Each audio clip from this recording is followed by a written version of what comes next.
In today's cook, we are cooking up an entire gammon joint in the air fryer. You'll be shocked at how well this turns out.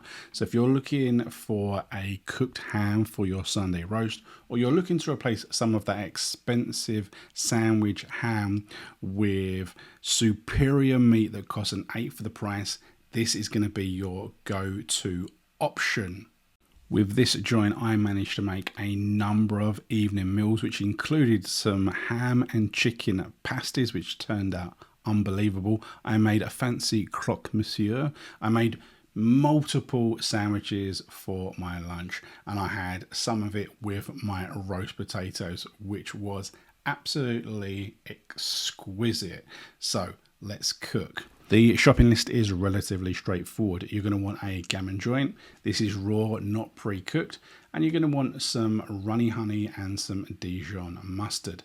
This joint was about 1.1 kg and cost me $4.48. Now the package instructions say it needs to be cooked for 35 minutes per 500 plus 35, that's 1 hour 50. We're going to better cut that right down.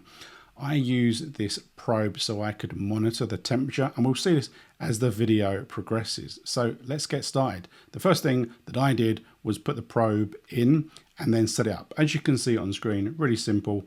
Once it's into the meat, you just choose the meat that you are cooking. Obviously, I went for pork, roasted it. You choose the level of doneness, and then you just click start. And then it starts monitoring the temperature inside the meat, outside the meat, and your target temperature.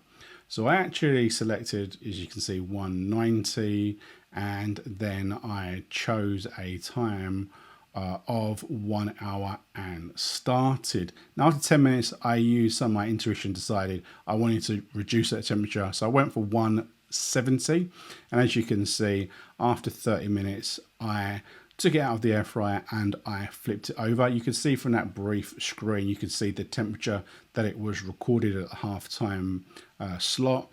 So you could rewind and have a look at that if you would like to. And then with about 10 minutes to go, I started making the glaze, which was a spoonful of the Dijon mustard and 2 teaspoons of the runny honey. You want to give that a really nice stir so it is fully combined. And then with about 7 minutes to go, as you can see, I covered it. I absolutely caked it in this mixture. We don't want to put it on too early because it is going to burn. Stick it in the air fryer for a couple of minutes, then flip the meat over to the other side and then cover the other side with as much of this glaze as you possibly can and put it in there. Once you've hit your desired temperature, you can take it out. Okay, and you can see it looks absolutely phenomenal. I then stuck it on a sheet of 4, and you can see that the app is telling me that I should rest it for 10 minutes. So that's what I did. I covered it in some foil and let it rest for about 20 minutes in the end.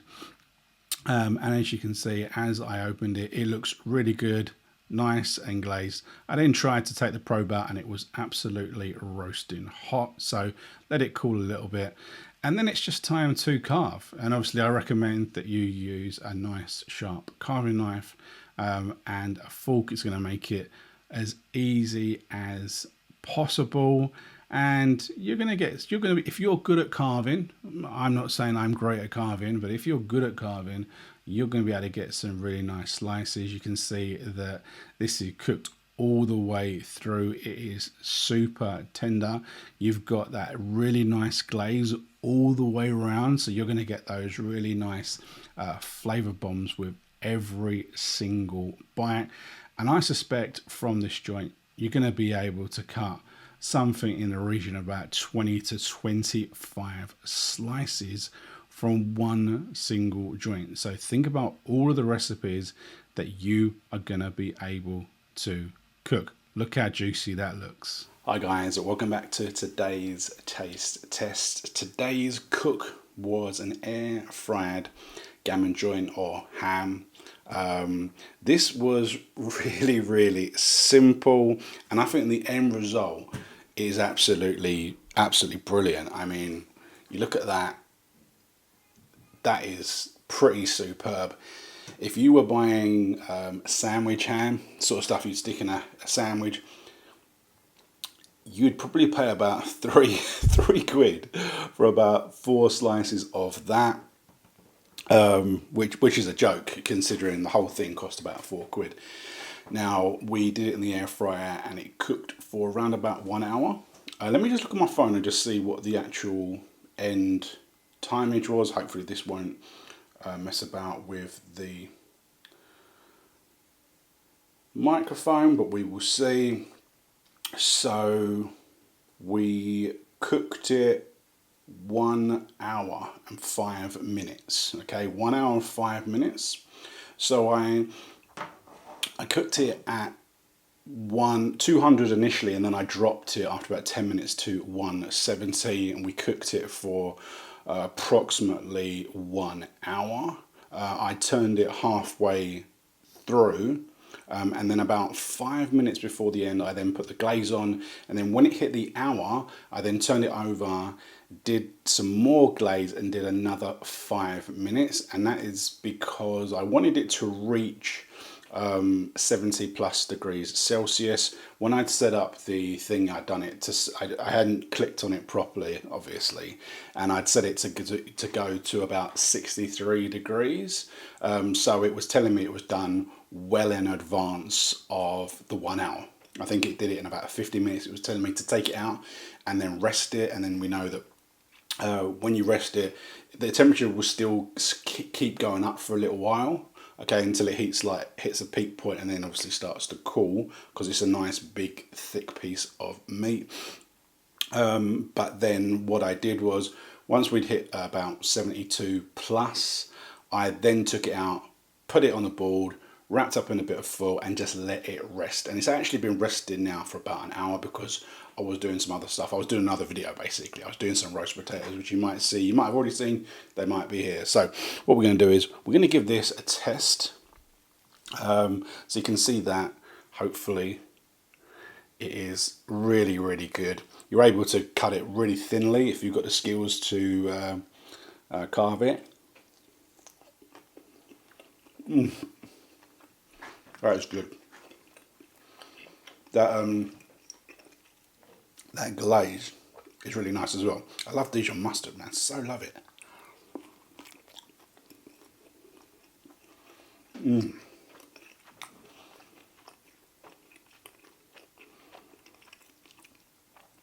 So we did this without the need for an oven. You know, we probably did it in, what did I say, about an hour and 5. I think the packaged instructions were telling me that this would have taken about 140 in the oven, an hour and 40, so we did it much quicker. And we got a great result. This is so super tasty, so juicy. You can use this for anything you want, okay? But as I was saying, you could slice up that whole joint into probably about 20 plus slices of ham, make it for your sandwiches, your lunches, whatever. Do loads of cool stuff with this, and that's what I'm going to do this week. So take it easy. If you've liked this video, give it a thumbs up, comment with whatever you want to comment, and hit the subscribe button because I need the subscribers, okay? And I'll see you soon. Take it easy.